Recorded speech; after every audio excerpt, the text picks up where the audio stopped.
Victor Olofsson was going to be out. But Blasinski gets the call. He scores early. Just how big of a boost is that? And maybe how difficult is it for a guy who finds out on such short notice to come in and provide that spark for you early on? Yeah, we had an idea this morning. You don't know. You're going to give it the afternoon. Sometimes players feel better. They wake up, they're not good, and they kind of have their nap in the afternoon and still are not good. That's what happened with Victor. I think would have loved to play this game, but we got to be careful too if it's a viral thing around the guys, etc. So Lasinski knew that he was on kind of call, that he may have to go in. So at least we go through the preparation part.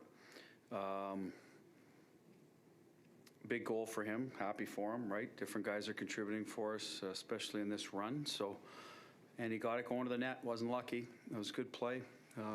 Good play all around. Whitey to follow it up and then get it to the net. And, so happy for him. Victor, hopefully, it's a short-term thing. We won't know again. We're off tomorrow, so that's good. Get guys away from the rink, and hopefully it doesn't go through, nothing that would go through the team or affect other guys in the locker room.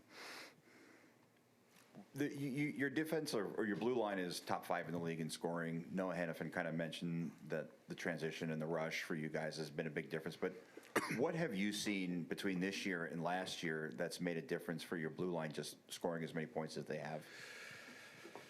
It's a good question because I think it's a lot of the same guys. So maybe they're just been encouraged a little more to get up. Maybe last year we were not going as well, so we're more focused on defense. I'd have to kind of peel back some layers in my brain here to figure out what where we were last year at this time exactly in our team kind of state. I feel right now that our blue line has continuity and has for a while now. They're the same 6 guys every night, same pairs. It's pretty clear understanding of what they can do and their abilities and what they can get away with and how they can create offense. We've tried to build more offensive zone play, like that spacing that involves all 5 guys, and maybe that's helped them with the rush part too. But we do want them up the ice on their toes. They can.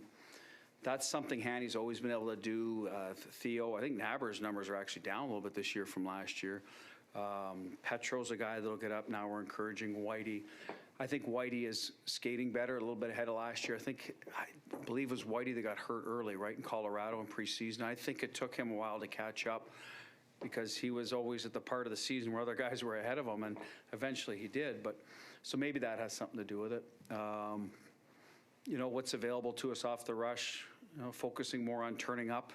If the deep drive's not there where we can get it to the net and looking for the second wave of attack, we've focused on that a little more, but not to the point like of hammering down their throats. But it is an area that we discussed this summer. How can we get more offense?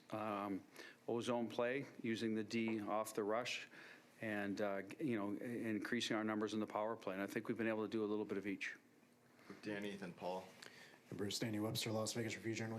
You talked this morning about the second period. Wasn't really sure why. Maybe the plus-minus differential wasn't adding up. But how important was it to not only go into the second with that lead, but to shut the door on them as well as it did? Yeah, I was happy with our second period. We they got a very mobile D, and they stretch you out, right? So they could be dangerous if your line changes aren't sharp. If your D awareness isn't good, they can get behind you, and they tried it a few times. So we were on our toes, and some of that is managing it.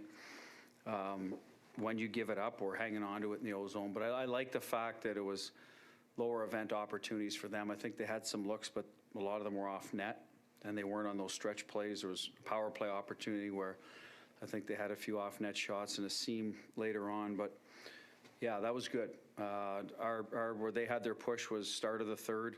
Thought we handled that well, and then late in the game, obviously, we got into a bit of penalty trouble, took our foot off the gas, but for the most part, that's late in the game, and you expect when the goalie's out, they'll have some action, so, and then it becomes a 6-on-4.